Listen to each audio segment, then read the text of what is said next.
Den Tipp, um quietschende Bremsen loszuwerden, kennt bestimmt vor euch noch kein einziger. Zeigen euch. Der Grund, warum deine Bremsen quietschen, den habe ich in einem vorigen Video schon mal erklärt, weil einfach Öl auf der Scheibe ist. Und man kann das jetzt mit einem Schleifpapier abschleifen, aber was ist, wenn man im Bikepark ist und einfach kein Schleifpapier dabei hat? Ich zeige dir einen Tipp. Let's go. Nimm einfach ein Asphalt als Schleifpapier.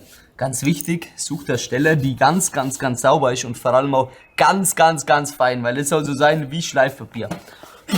Schau, dass wirklich nicht irgendwie noch so ein Ölfleck oder sowas dort ist, weil sonst ist es ein bisschen kontraproduktiv. Dann nimmst du die Bremsklötzel. Et voilà! Schaut mega gut aus. Man muss ein bisschen vorsichtig sein, aber mit ein bisschen Feingefühl und einer feiner Tierfläche funktioniert es richtig gut. Einbauen und deine Bremsen quietschen nicht mehr. Probier's aus. Bis zum nächsten Mal. Cheers.